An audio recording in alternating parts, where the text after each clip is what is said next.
Waisraeli walihamishwa kutoka kwao, wanahamishwa, wanaenda kukaa kwenye nchi ile wanaotakiwa kuitumikia. Wakaishi kwa mateso makali, wakaishi utumwani, wakateseka kweli kweli, wakateswa kweli kweli, wakawekewa masharti, wakawa wakulima kwenye ule mji. Kumbuka kwamba Waisraeli walikuwa wameapiwa kwamba ni mji mtakatifu, wataishi kwa raha, watamtukuza Mungu. Mungu aliupenda mji ule, lakini sasa na mji wao ulikuwa ni Kanaani.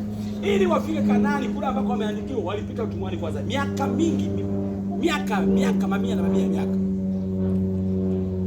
Vizazi na vizazi vilizaliwa pale utumwani, walitumikia kwa muda mrefu pale Misri. Lakini ukichukua Tanzania, nimeeleza hapo mwanzo, Tanzania utumwa wetu ulikuwa ni wa ndani. Wazungu walitoka walikotoka wakaja kuishi kwetu Tanzania. Waarabu walitoka walikotoka wakaja kuishi kwetu Tanzania. Lakini Waisraeli walichukuliwa mji mzima wakaenda kuishi utumwani Misri. Ndio ulikuwa utumwa mkubwa sana. Ndio maana hata Biblia ukienda kwenye Qur'ani utakuta yale wameandika habari hizi ya kwamba walikuwa watumwa Misri. Na Mungu aliwachukua kutoka Misri kwa mkono wa Musa na Haruni wakitolewa kule Misri. Na ilikuwa safari ngumu kuliko safari zote, misukosuko mingi ndani ya safari.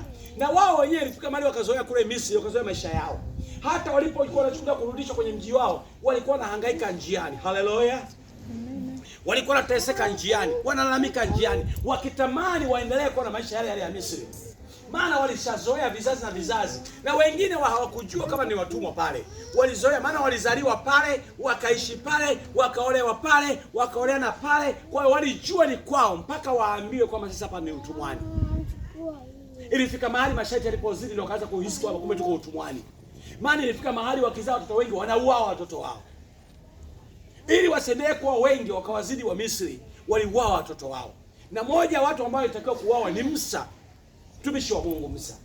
Lakini aliokoa kwa sababu Mungu alikuwa na kusudi ndani yake la kwamba atakuja kuwa kiongozi. Haleluya! Yawezekana kwenye familia yako wewe ni kiongozi, ndio maana haujafa. Yawezekana Mungu amekutabiria jambo jema kwenye familia yako, ndio maana huugui. Haleluya! Mungu akubali kama Mungu amekuchagua kama kiongozi japo hujijui.